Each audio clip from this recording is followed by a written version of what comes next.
(24일) 한화 디펜스 창원 공장에서 비장한 출정식이 열렸다. 한화에서 만든 레드백 장갑차 2대가 호주 멜버른 항으로 출발하는 자리다. 최대 55조 원을 두고 벌이는 결승전을 앞두고 있다. 한화는 지난해 9월 호주 육군이 추진하는 궤도형 장갑차 도입 사업에서 독일 라인멘탈 디펜스 에링스 KF-41 장갑차와 함께 최종 후보에 올랐다. 올해 말부터 2022년까지 호주에서 최종 승자를 가리는 마지막 승부를 펼친다.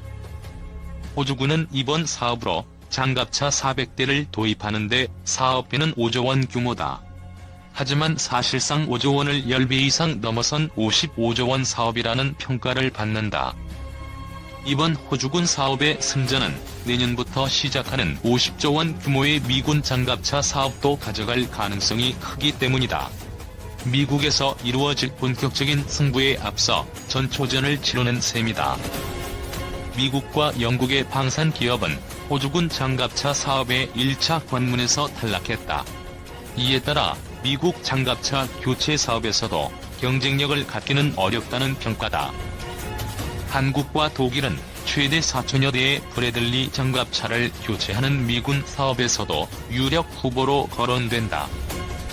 미군의 요구 성능은 호주군 사양보다 방호력을 더 높였을 뿐 크게 다르지 않다.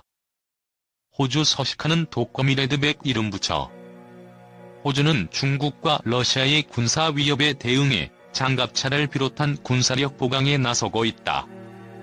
호주 침공에 대비한 전력을 꾸리는 중인데 이런 위협 인식은 일본이 침략하려 했던 제2차 세계대전 이후 처음 있는 일이다.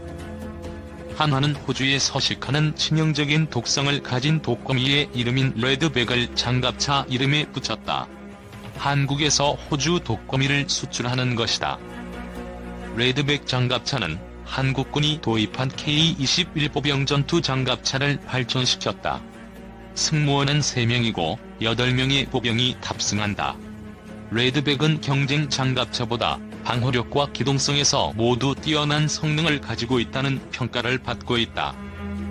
360도 주변을 모두 살피는 카메라를 장착해 승무원과 탑승 보병이 장갑차 외부 전장 상황을 쉽게 파악할 수 있다. 방호력은 호주군 요구 수준을 뛰어넘는다는 평가다. 차체는 총탄과 포탄 파편을 충분히 막아내는 장갑을 달았고 이스라엘 IMI에서 개발한 아이언 피스트 능동 방호 시스템도 적용해 로켓 공격을 원천적으로 무력화시킨다. 장갑차를 향한 로켓 공격을 탐지한 뒤 대응 로켓을 쏴 요격하는 방식이다. 지뢰와 급조 폭발물이 폭발해도 탑승 장병 안전에도 문제가 없다. 보통 지뢰방호 차량은 차체 바닥을 V자형으로 만들어 폭발 압력을 분산시키는 효과를 만든다. 하지만 궤도형은 차륜형 장갑차와 달리 차체 높이가 낮아 이런 구조적인 특성을 활용할 수 없다. 한화는 최적화된 장갑 구조로 충격을 흡수하고 방호력 조건에 충족하는 탑승 좌석을 장착해 이를 보완했다. 탑승 공간에 설치된 소화장치 덕분에 내부 화재가 발생해도 빠르게 불을 끌 수 있다. 방호력과 기동성 모두 경쟁사 대비 우위. 보통 기갑 장비는 철로 만든 캐터필러를 장착하지만 레드백은 고무 재질의 캐터필러를 달았다. 고무 탄성 덕분에 소음과 무게는 낮추고 승차감을 높였다. 도로 주행 시험 차량에 탑승해보니 내부 소음은 60에서 70dB 정도로 전화벨 소리 수준에 머물렀다. 마스크를 착용하고 있었지만 옆 사람과 대화하는데 불편함이 없었다. 보통의 궤도 차량과 달리 진동도 크게 느껴지지 않았다. 바퀴로 달리는 차륜형 장갑차와 비슷한 수준이었다. 관계자는 고무 궤도와 유기압 현수 장치 덕분에 차체 중량도 줄였고 승차감도 올라갔다고 설명했다. 고무 궤도는 철로 만든 궤도 무게 5톤과 비교하면 절반에 못 미치는 수준이다. 궤도 무게가 줄어들어 차체 속도는 더 빨라졌다. 줄어든 무게 덕분에 장갑도 더 탈 수 있어 방호 능력도 올라갔다. 무게가 줄면서 기동성과 방호력이 동시에 올라가는 효과를 만들었다. 고무 궤도 역시 일반 철 소재 궤도와 같이 전투 중 발생한 피해로 끊어지더라도 필요한 부분을 수리해 이어 붙일 수 있다. 또한 고무 재질 덕분에 지뢰 폭발 등 충격을 받더라도 장갑차 주변 아군에 미치는 위험도 줄어든다. 이라크에서 미군 장갑차가 폭발할 때 튀어나간 궤도 파편에 인명피해가 심했다. 지난 6월 파주 훈련장에서 매월 정기적으로 실시하는 자주포 사격 훈련을 하고 있다. 한화 디펜스는 지난 20년 동안 K9 자주포 1,300여 문을 한국군에 인도했고 6개국에 수출했다. 무게 40톤이 넘는 장갑차가 최고 시속 65km로 달릴 수 있는 이유는 K9 자주포 덕분이다. 47톤 무게의 자주포를 최고 시속 65km로 끌어내는 천마력 동력장치를 옮겨왔다. K9 자주포 파워팩 성능은 이미 현장에서 입증됐다. K9 자주포 전력화학 사업은 1999년부터 시작돼 20년 동안 신뢰성을 확보했다. 반면 경쟁자인 독일 장갑차에 장착한 동력장치는 최근에 개발돼 아직 신뢰성을 충분히 입증하지 못한 단점을 갖는다. 레드백의 공격력은 이스라엘과 호주가 맡았다. 이스라엘에서 개발한 T-2000 포탑은 호주도 합작해 만들었다. 30mm 구경으로 분당 최대 100에서 200발의 기관포를 쏟아붓는다. 여기에 대전차 미사일도 달아 전차 공격도 가능하다. 한화 관계자는 호주가 요구하는 성능에 충족하도록 만들었다며 시험 평가를 받는 동안 문제가 발생하지 않도록 품질 관리에도 노력을 기울였다고 설명했다. 호주 현지에서 이루어질 시험 평가가 수주 여부를 사실상 결정하기 때문이다. 호주 현지의 국가대표 20명 파견.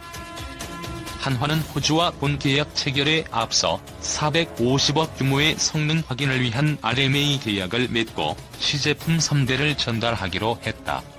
호주는 현지에서 각종 성능 시험 평가와 호주군 운용자 평가를 통해 최종 우선 협상자를 선발한다. 시험 평가는 오는 11월부터 내년 8월까지 이루어지고 우선 협상자 선정은 2022년 말에 결정된다. 시제품 2대는 이날 평택항에 도착한 뒤 선적 과정을 거쳐 28일 출항할 예정이다. 8월 말 멜보른 항에 도착한 뒤 현지에서 호주와 이스라엘이 공동 개발한 포탑을 조립한다. 호주군 운용 교육을 마친 뒤 11월부터 본격적인 시험 평가를 시작한다. 한화는 8월 말 항공편으로 직원 20명을 현장에 파견한다. 이들은 현지에 체류하며 시제품 성능 시험과 호주군 교육 등을 맡는다. 독일과의 경쟁에 나서는 국가대표 선수와 다름없다. 10월엔 시제품 1대가 추가로 출발해 각종 공격에 얼마나 버텨내는지 측정하는 방호력 시험 평가를 받을 예정이다. 최현호 군사 칼럼니스트는 한국의 레드백과 독일의 링스는 성능 면에서 우열을 가리기가 쉽지 않아 치열한 접전이 예상된다며 결국 호주 현지 조건에 최적화된 능력을 보여주는 장비가 선정될 가능성이 크다고 전망했다. 한화 디펜스, 호주의 405억 원 규모 레드백 장갑차 시제품 납품. 한화 디펜스는 호주 방위사업청과 405억 원 규모의 레드백 장갑차 시제품 3대를 납품하는 계약을 체결했다고 23일 밝혔다.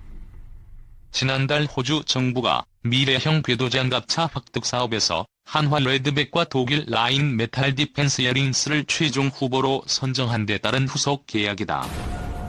이번 계약에 따라 한화 디펜스는 내년 하반기까지 시제품 3대를 호주 정부에 납품하며 오는 2021년 말 최종 사업자 선정 때까지 1년간 시험 평가를 통해 독일 링스와 경쟁하게 된다.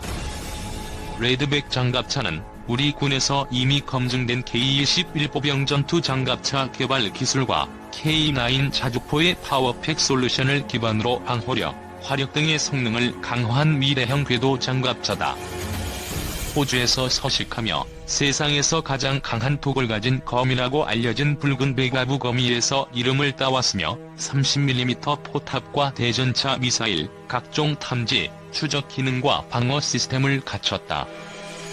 회사 관계자는 호주의 미래형 궤도장갑차 획득 사업은 총 8조에서 12조 원 규모로 이 가운데 장비 획득에만 5조 원이 편성돼 있다면서 지상무기 체계 분야에서 쌓아온 모든 역량을 결집해 반드시 최종 후보에 선정될 수 있도록 하겠다고 말했다. 한화 디펜스 레드백, 호주군 장갑차 최종 후보 선정 이변. 예산만 8조에서 12조 원 전 세계 방산업계의 주목 골리앗 독일 넘어뜨릴까? 한화 디펜스의 레드백 장갑차가 지난 16일 호주 육군이 추진 중인 차기 장갑차 획득 사업인 랜드 400 페이즈 3의 최종 2개 후보에 선정됐다. 랜드 400 사업은 호주 육군이 사용 중인 610여 대의 장갑차를 교체하는 사업으로 이 가운데 페이즈 3은 궤도형 장갑차를 구매하는 사업이다. 랜드 400 페이즈 3은 총 383대의 궤도형 장갑차와 17대의 지원 장갑차를 획득하는 것으로 장비 구매에만 5조 원이 투입된다. 이 밖에 장갑차의 호주 국내 생산 및 후속 군수 지원까지 포함하면 총 8조에서 12조 원의 예산이 편성됐다. 이 때문에 전 세계 방산업계가 주목하는 군 획득 사업 중 하나였다.